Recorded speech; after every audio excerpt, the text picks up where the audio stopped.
نعبدہ و نصلی علی رسولہ الکریم اما بعد اعوذ باللہ من الشیطان الرجیم بسم اللہ الرحمن الرحیم۔ حب انسانیت چینل پر خوش آمدید۔ بہشتی زیور سے کہانی نمبر 3۔ ایک بار حضرت سلمہ رضی اللہ تعالیٰ عنہ کے پاس کہیں سے کچھ گوشت آیا اور جناب رسول اللہ صلی اللہ علیہ وسلم کو گوشت بہت اچھا لگتا تھا، اس لیے حضرت سلمہ رضی اللہ تعالیٰ عنہ نے خادمہ سے فرمایا کہ گوشت طاق میں رکھ دے، شاید حضرت نوش فرمائے۔ اس نے طاق میں رکھ دیا۔ اتنے میں ایک سائل آیا اور دروازے پر کھڑے ہو کر آواز دی، بھیجو اللہ کے نام پر، خدا برکت دے گا۔ گھر میں سے جواب آیا، خدا تجھ کو بھی برکت دے۔ اس لفظ میں یہ اشارہ ہے کہ کوئی چیز دینے کی موجود نہیں ہے۔ وہ سائل چلا گیا۔ اتنے میں رسول اللہ صلی اللہ علیہ وسلم تشریف لائے اور فرمایا، اے سلمہ، تمہارے پاس کھانے کی کوئی چیز ہے؟ انہوں نے کہا، ہاں ہے، اور خادمہ سے کہا، جا وہ گوشت آپ کے لیے لے کر آ۔ وہ گوشت اور کیا دیکھتی ہے کہ اللہ کی شان کہ وہاں گوشت کا تو نام و نشان ہی نہیں تھا، فقط ایک سفید پتھر کا ٹکڑا رکھا ہوا تھا۔ آپ نے فرمایا، چونکہ تم نے سائل کو کچھ نہیں دیا اس لیے وہ گوشت پتھر بن گیا۔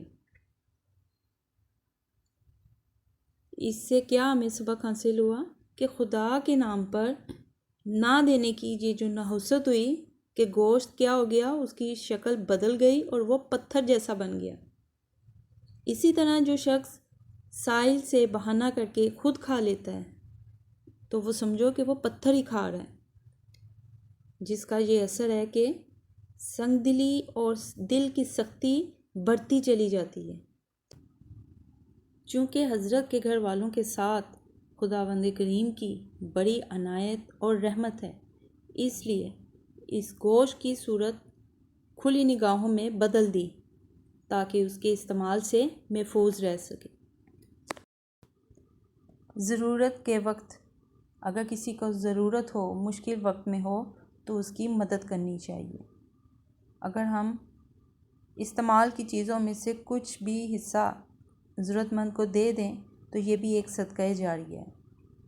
ایک تو ضرورت بھی پوری ہو گئی سائل کی، اور دوسرا اللہ بھی ہم سے راضی ہوگا۔ اگر ہم اپنے ارد گرد دیکھیں تو جب ہم نماز پڑھتے ہیں تو ہم کیا کرتے ہیں؟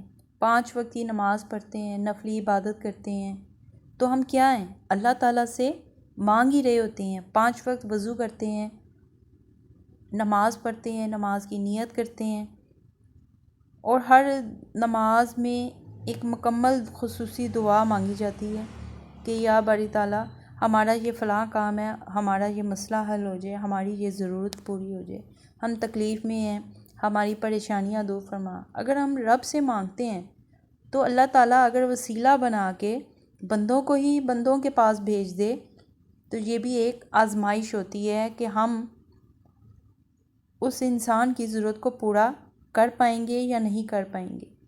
اللہ تعالیٰ نہ نہیں کر سکتا، اللہ تعالیٰ ہمیں عطا کرتا ہے، جو ہمارے لیے بہتر ہے اسے اچھا سے اچھا کر کے عطا کرتا ہے، اور جو ہمارے لیے بہتر نہیں ہے اس کے بدلے ہمیں کچھ اور اس سے بھی بہتر چیز ہمیں عطا کر دیتا ہے۔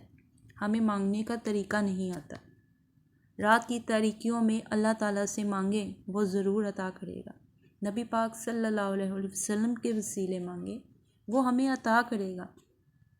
ایسی دعا جس میں نبی پاک صلی اللہ علیہ وسلم کا وسیلہ نہ لیا گیا ہو، وہ دعا قبول نہیں ہوتی۔ ہمیشہ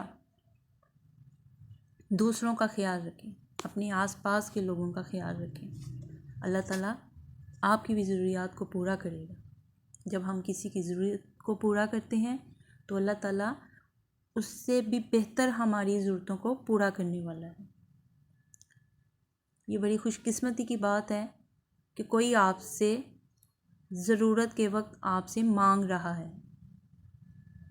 کتنی ویلیو ہے آپ کی، اللہ تعالیٰ نے بنائی ہے کہ کسی کو ضرورت پڑی تو وہ چل کر آپ کے پاس آیا اور آپ نے اس کی ضرورت پوری کی تو اللہ آپ سے بھی راضی ہوا اور اس ضرورت پوری کرنے والے سے بھی اللہ راضی ہو گیا۔ سبحان اللہ۔ دینے والی ذات تو اللہ سبحانہ تعالیٰ کی ہے، اور نبی پاک صلی اللہ علیہ وسلم اللہ تک کی رضا تک پہنچنے کا ایک وسیلہ ہے۔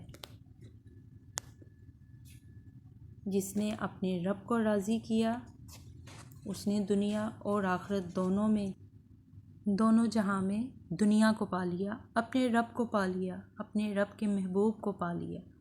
اللہ تعالی ہمیں برائیوں سے بچائے اور نیک عمل کرنے کی توفیق دے، آمین ثم آمین۔ والسلام علیکم ورحمۃ اللہ وبرکاتہ۔